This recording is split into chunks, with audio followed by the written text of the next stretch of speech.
নমস্কার, আমি বন্দনা। আমার কিচেনে আপনাদের সবাইকে স্বাগত জানাই। আবারও এসে হাজির হয়েছি চিচিঙ্গা ভাজার একটি রেসিপি নিয়ে। আজকের রেসিপি নারকেল দিয়ে চিচিঙ্গা ভাজা।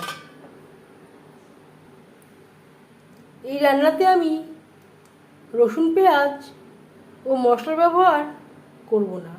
দেখে নেওয়া যাক আজকের এই রেসিপিটি।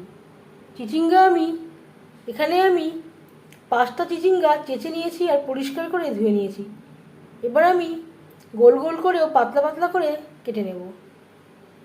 আর নারকেলটা আমি কুড়িয়ে নেব।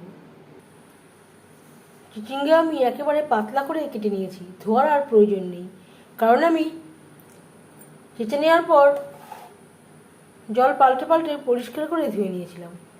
3 চামচ রিফাইন্ড অয়েল গরম করে নেওয়ার পর দিয়ে দিলাম একটা শুকনো লঙ্কা, আর দিয়ে দেব 1/2 চামচ গোটা জিরে।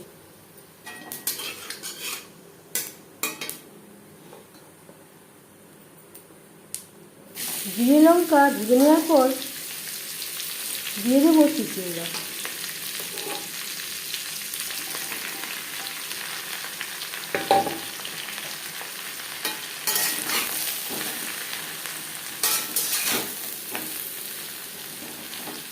ফোড়নের সাথে চিচিঙ্গা বেশ ভালো করে মিক্স করে দেবো।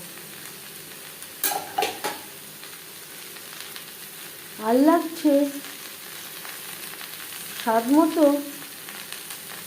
লবণ।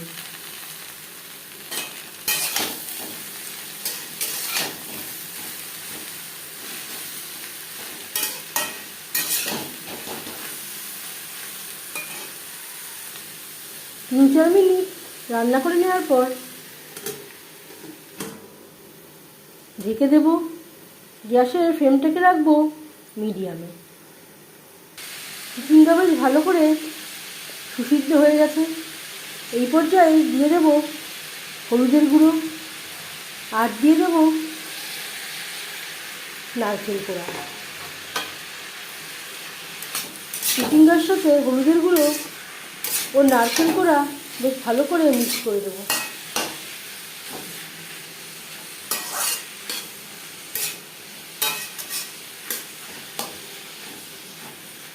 এভাবে নাড়াচাড়া করে ড্রাই করে নেব। গ্যাসের ফ্লেমটাকে রাখবো হাই টু মিডিয়ামে।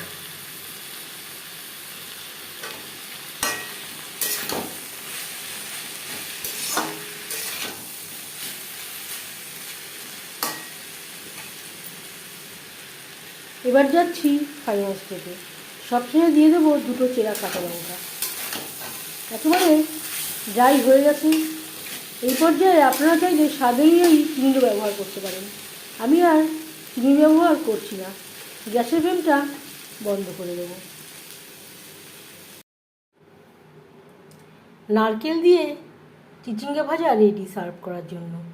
এই রেসিপিটি কেমন লাগলো অবশ্যই জানাবেন কমেন্টের মাধ্যমে। যদি এই রেসিপিটি ভালো লেগে থাকে লাইক করবেন, শেয়ার করবেন, সাবস্ক্রাইব করবেন আমার চ্যানেলটিকে। বেল আইকনটা প্রেস করে দেবেন। যখন আমি নতুন ভিডিও আপলোড করব তার নোটিফিকেশান সবার আগে আপনার কাছে পৌঁছে যাবে। আপনারা সবাই অনেক অনেক ভালো থাকবেন। এই ভিডিওটি দেখার জন্য ধন্যবাদ।